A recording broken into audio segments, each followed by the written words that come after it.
1999 relative à la répression des violations graves de droit international humanitaire.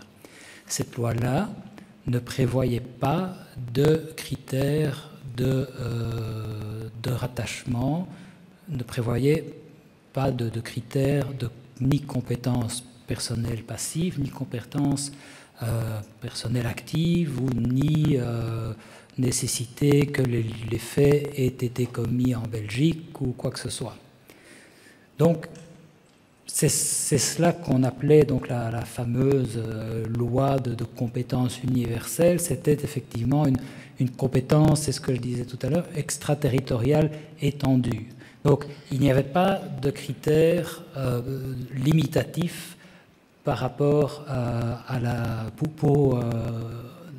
pas de critères limitatifs de saisine des juridictions belges.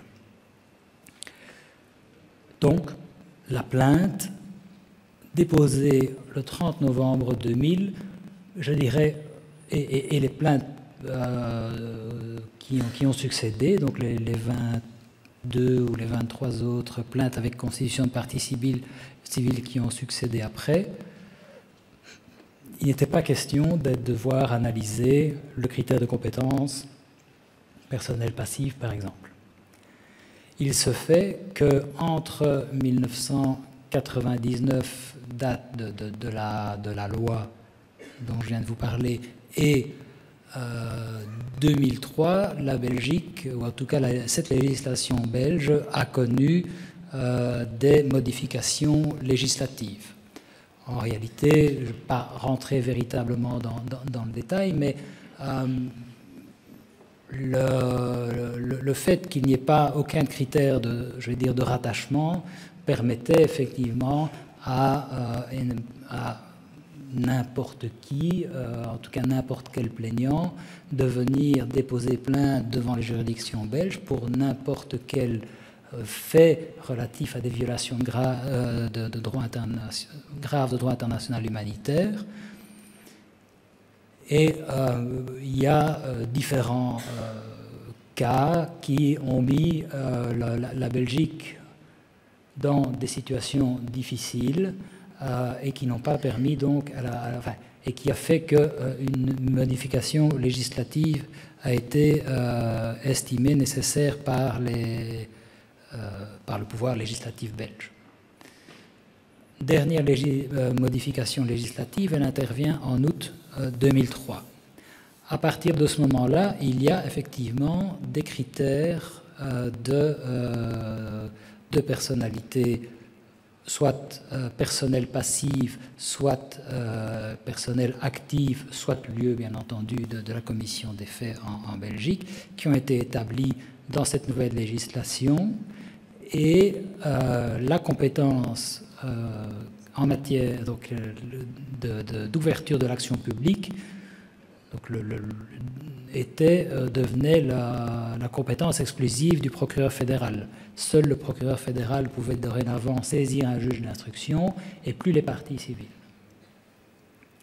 Alors, le problème qui se situait, c'est pour le législateur belge, c'est que fait-on avec les dossiers qui sont déjà en cours? Et là, le législateur belge a travaillé par exception à ce que je viens de vous expliquer, donc personnalité passive, personnalité active et compétence exclusive du procureur fédéral, et a considéré que pour les dossiers qui étaient déjà ouverts à l'instruction, pour les dossiers dans lesquels des actes d'instruction avaient déjà été exécutés, comme c'est le cas ici, puisque j'étais déjà parti en commission rogatoire à ce moment-là, par exemple, eh bien, on faisait une exception, des exceptions. Parmi ces exceptions, il y avait le fait que, donc je le répète, pour les dossiers déjà à l'instruction dans lesquels des actes d'instruction avaient été accomplis, à partir du moment où un des plaignants était belge, au moins au moment de l'ouverture de l'action publique, si je ne me trompe pas, donc au moment du dépôt de la plainte, eh bien, la juridiction d'instruction, les juridictions pouvaient continuer, l'instruction pouvait continuer. Monsieur Aganaï Mohamed était, j'ai ça dans mes notes si vous le souhaitez, mais il y a je pense 3 ou 4 Belges, enfin Belges d'origine tchadienne, et qui ont acquis la nationalité belge bien avant l'ouverture de la première plainte. Je pense que ça doit être dans les années 88-89. Si vous le souhaitez, je prends mes notes parce que je les ai notées. Mais en tout cas, bien avant le dépôt de plainte. Je suis satisfait, monsieur le témoin. Je suis satisfait par votre réponse. Ah, vous êtes satisfait par ma réponse. Merci. La note bien dans ça m'évite de devoir chercher. Mais voilà. Mais en tout cas, vous trouverez, bien entendu, enfin, le tribunal trouvera dans le dossier les dates d'acquisition de la nationalité belge, parce que c'est effectivement quelque chose qu'on a dû vérifier pour voir si on pouvait continuer à instruire le dossier. Et donc, il y a un procès-verbal dans le dossier belge qui indique le moment où ces personnes ont acquis la nationalité. Je pense qu'il y a 3 ou 4 personnes, et c'est entre 4, oui, je ne sais plus les dates, 86, 88, 89. Merci. Je voudrais également vous poser des questions par rapport aux archives. Pour les archives, vous-même, vous vous êtes déplacé avec votre équipe, et l'équipe de Human Rights Watch et d'autres ONG, et des ressortissants tchadiens, pour visiter les locaux de la DDS où sont censés être logés les archives qui sont dans le dossier.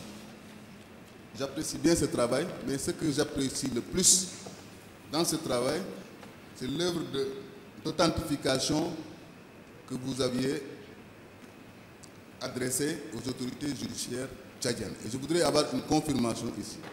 Parce que dans la cote D1 à D27, il y a un procès-verbal de constatation et diligence numéro 19 en date du 3 mars 2002 qui a été dressé par l'officier de police judiciaire Bengala, qui a demandé à ce que les autorités du Tchad authentifient l'ensemble des archives qui ont été enlevées au niveau de la présidence.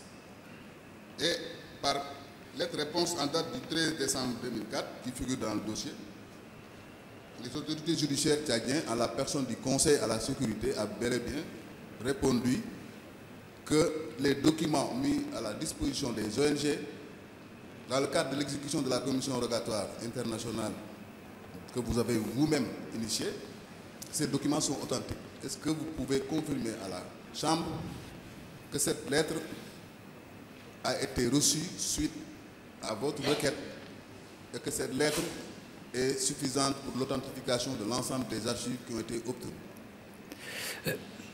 Oui, effectivement. Donc, ce que je vous expliquais tout à l'heure, c'est que en tant que juge d'instruction belge, moi, je n'avais pas de compétences sur le territoire tchadien.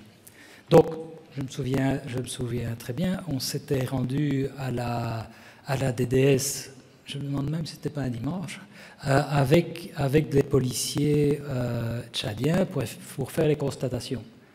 Et donc, c'est eux qui ont fait les constatations. C'est eux qui ont...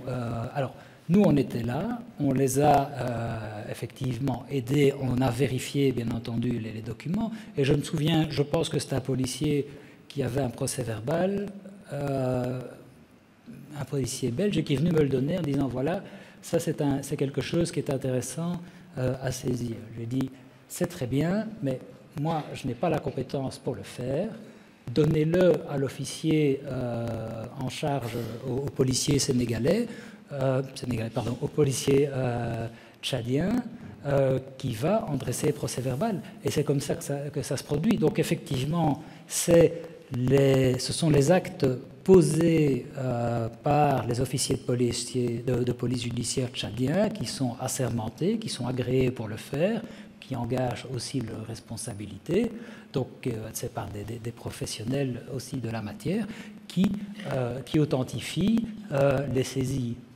Donc, moi, ce que je peux témoigner aujourd'hui, c'est qu'effectivement, ces saisies ont bien lieu. J'étais présent lorsque l'officier de police judiciaire a fait ces constatations. Mais la pièce, comme vous dites, la pièce authentique, la pièce qui justifie ou qui authentifie la saisie, c'est bien entendu le procès-verbal du policier tchadien. Maintenant, revenons un peu sur le fond. Dans votre acte d'inculpation, votre mandat d'arrêt décerné contre le principal mis en cause dans le cadre de votre instruction, on a vu apparaître l'infraction de... On a vu un peu apparaître des infractions. Des infractions ont été retenues contre la personne mise en cause. Et parmi les infractions qui sont censées être retenues, nous avons un peu pensé à l'infraction de génocide. Et je voudrais savoir, compte tenu de tous les faits relatés ici par les témoins et par les documents, quelle appréciation avez-vous sur l'intention de l'accusé à viser systématiquement une catégorie de groupes d'une même appartenance ethnique? Je veux parler des Adjaraï, des Arabes et des Agawa.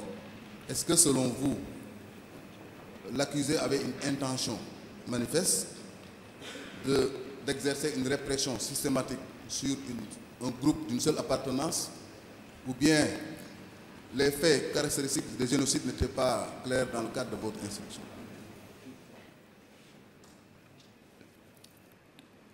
Je dirais ce qui est assez remarquable dans le cadre de ce dossier, c'est le mode opératoire qui se reproduit à chaque fois.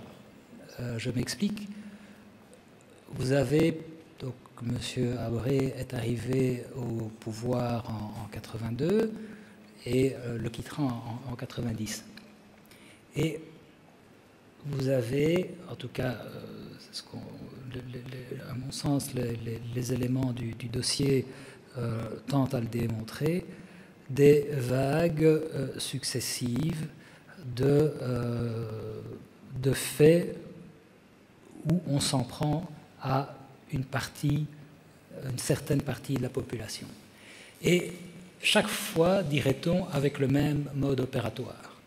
C'est-à-dire que, dans un premier temps, je mets les prisonniers de guerre sur un autre plan, quoique on constate quand même que pour les prisonniers de guerre, la plupart étaient des Arabes et appartenaient aux Arabes qui étaient proches des Libyens. Mais j'en reviens plus aux trois vagues, je dirais par rapport à la population proprement dite. Vous avez la première vague en 80 qui va, avec son point culminant qui est septembre 84, septembre noir, qui concerne les sudistes et essentiellement l'ethnie ça. Vous avez effectivement, en tout cas dans les témoignages, on recense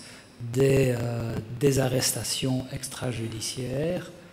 On n'entend jamais dans ce dossier les autorités judiciaires qui interviennent. Jamais un procureur confirme une arrestation, jamais un juge d'instruction délivre un mandat d'arrêt. Les autorités judiciaires sont tout à fait mises sur le côté par rapport aux faits dont on parle aujourd'hui. Donc pour les sudistes, vous avez arrestation extrajudiciaire. On s'en prend dans un premier temps manifestement aux dirigeants, aux intellectuels, et puis on passe au reste de la population où des villages sont pillés, des brûlages sont incendiés, des gens sont exécutés. 87, ce sont les Adjaraï, même mode opératoire. Dans un premier temps, ce sont les dirigeants, les intellectuels, et puis on arrive avec même... S'il vous plaît. Oui. Je voudrais attirer l'attention du parquet que il serait beaucoup plus intéressant pour la Chambre qu'on se limite à la déposition faite par les témoins. Je sais que le témoin, c'est un juriste. Et le débat, je crois que pourrait être, tel que vous l'avez soulevé, pourrait être soulevé dans vos réquisitions. Mais je préfère qu'on se concentre uniquement sur le témoignage fait par Monsieur le juge. Monsieur le Président, cette remarque est aussi valable pour les parties civiles que pour la défense? Je crois que ce n'est pas la première fois que j'attire l'attention de toutes les parties sur cet aspect.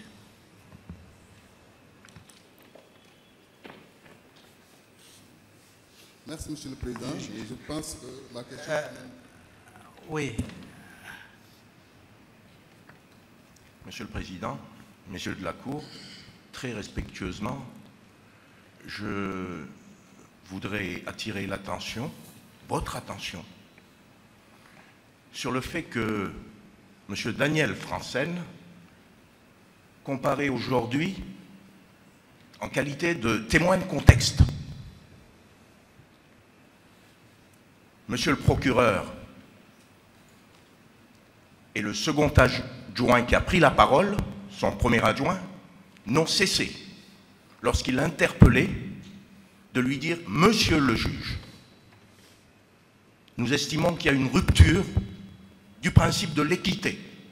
Très pertinemment, hier encore, vous rappeliez à Monsieur le procureur que Monsieur Mohamed Hassan Abakar ne comparaissait pas en qualité de procureur adjoint, de procureur général adjoint, mais en qualité de témoin. Nous voudrions qu'à l'avenir, Monsieur le Président, que la Cour rappelle que Monsieur Franssen est un témoin de contexte. Certainement. Ce n'est pas un juge d'instruction aujourd'hui qu'on interroge. Je vous remercie, Monsieur le Président. On ne peut pas faire abstraction de sa qualité telle qu'il se présente devant. Non, ceci ne pourra pas faire l'objet d'un débat. Je vous en prie. Non, c'est pas par rapport je vous en prie. Non, je ne parle pas. Oui, mais asseyez-vous. Oui. Tant que je ne vous donne pas la parole, vous éteignez votre micro et vous vous asseyez. Voilà. Je crois que on peut avoir effectivement lapsus. Monsieur le témoin, ok, on peut effectivement l'interpeller par son nom.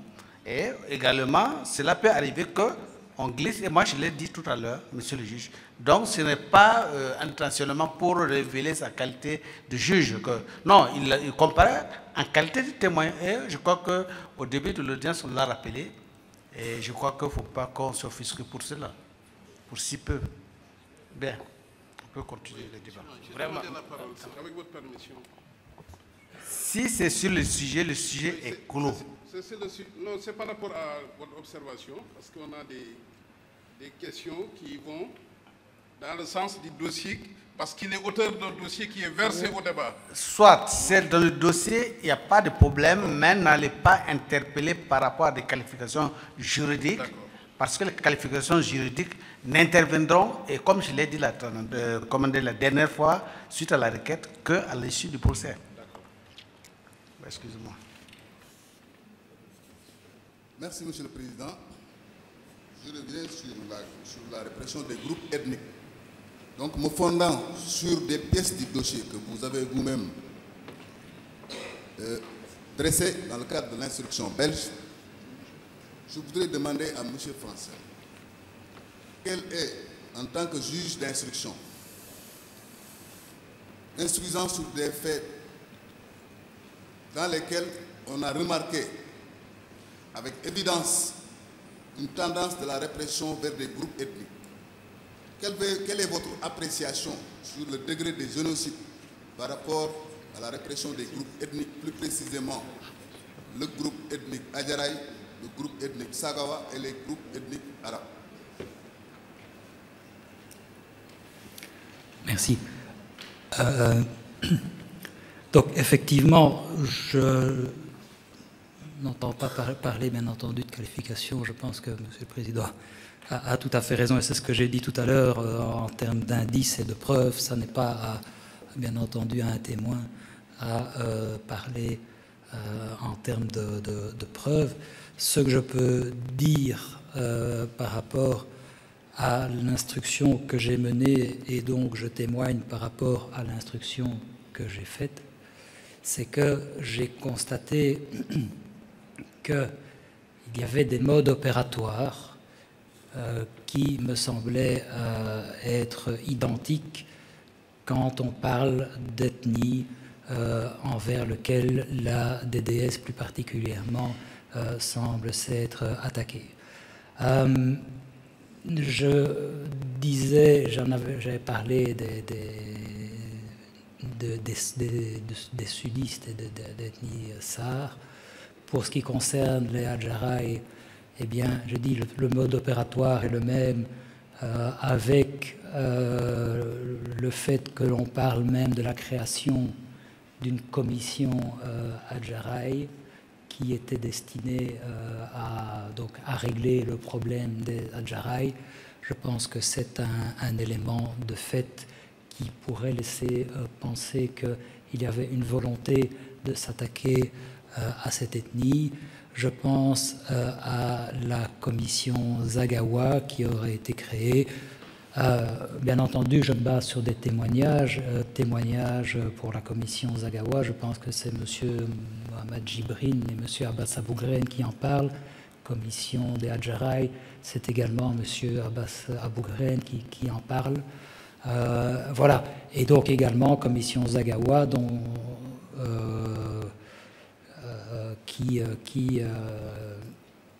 était créée également pour, je pense, éliminer, enfin je ne connais plus les termes, mais pour régler le problème des Zagawa également.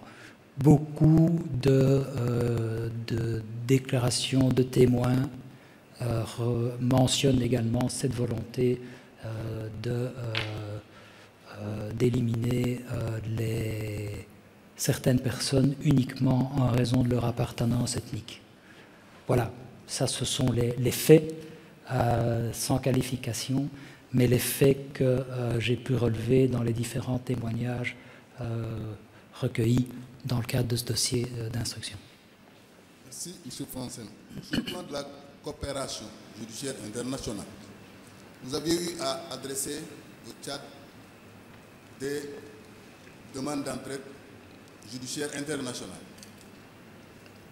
Je voudrais savoir d'abord sur quel fondement vous avez adressé ces demandes, parce que tout simplement la Belgique, le Royaume de Belgique et la République du Tchad, à ma connaissance, ne sont liés par aucun accord de coopération, par aucune convention de coopération.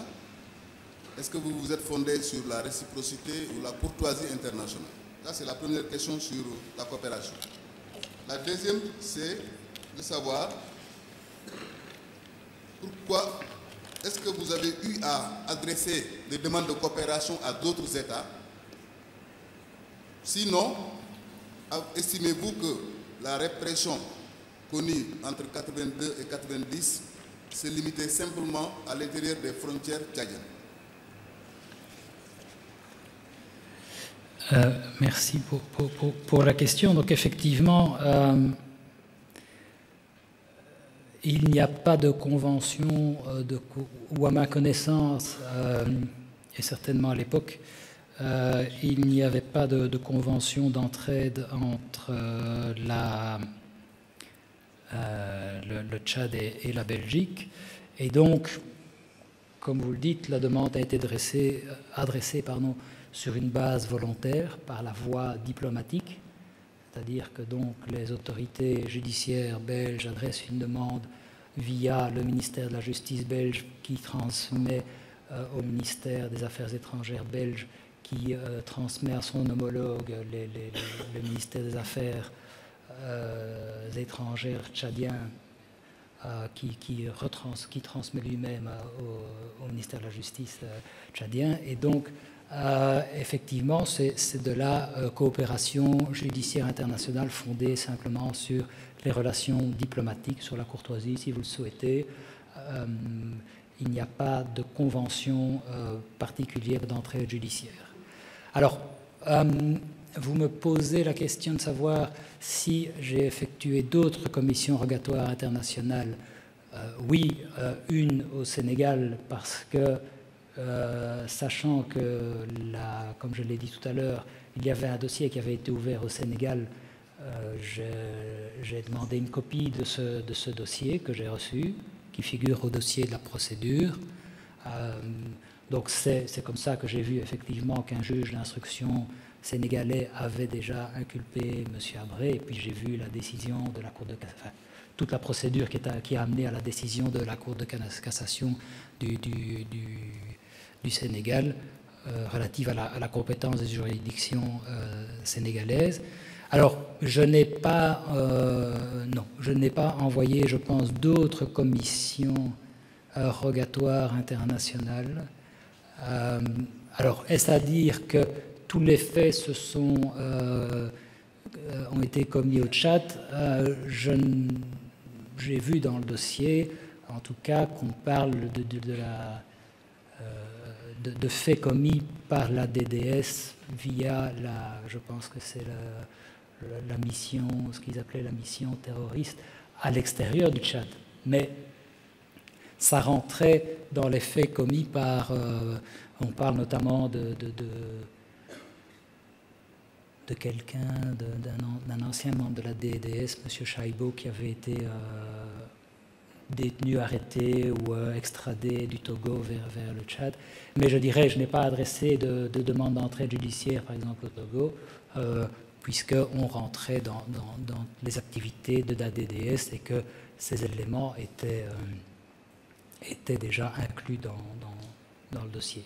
Donc, je n'ai pas adressé d'autres demandes d'entraide judiciaire. Non. À ma connaissance, je peux me tromper, ça fait quand même 12 ans, mais à part le Sénégal, non. Toute dernière question, M. Francel. Dans le cadre de votre procédure, je voudrais savoir, est-ce que vous avez pris des mesures conservatoires, plus particulièrement sur la protection des témoins qui ont eu à déposer des plaintes au niveau de votre juridiction? Et également, est-ce que vous avez pensé à l'éventuelle indemnisation des victimes lors de votre instruction en pratiquant des saisies ou bien en tentant de pratiquer des saisies sur les biens de votre inculpé? Protection des témoins, non. Il n'y a pas eu de programme particulier de protection des témoins qui ont été mis en place. Pardon. C'est d'ailleurs... Enfin, je pense qu'en Belgique, ça n'était pas nécessaire. Au Tchad, effectivement, enfin ça n'appartenait à mon avis pas à moi de le faire, mais certains témoins, en tout cas dans un premier temps, ont eu des réticences à venir témoigner, ont-ils dit, parce qu'il y avait encore des personnes au pouvoir ou dans des fonctions officielles, des personnes qui avaient appartenu au régime précédent. Voilà. Mais il n'y a pas eu de mesure de protection des témoins. Et en matière de réparation, non plus. Je dois dire que, en tout cas, je n'ai pas accès, même si je suis un juge d'instruction également compétent, enfin, ou en tout cas spécialisé en matière de délinquance financière et de criminalité organisée, je n'ai pas accès à l'instruction sur l'aspect financier des choses. Il y a bien entendu, j'ai lu comme tout le monde probablement le deuxième volume du rapport de la commission d'enquête, mais je n'ai pas pratiqué ou demandé de pratiquer des saisies. Mais je le répète, l'instruction n'était pas clôturée. Je pense que la première chose à faire, c'était de constater les infractions principales, d'essayer de pouvoir entendre M. Habré et les témoins, les victimes potentielles, et par la suite, je dirais, d'autres pistes auraient bien entendu pu être exploitées. Bien. Monsieur le Président, vous pouvez reprendre la parole. Le parquet en est terminé. Bien, je vous remercie les membres du parquet. Il est déjà 12h25 à ma montre. Je crois que si les conseils des parties civiles n'y trouvent pas d'inconvénients, nous allons suspendre la partie pour la pause déjeuner et nous retrouver à 14h pour la suite. Bien, donc nous observons la pause.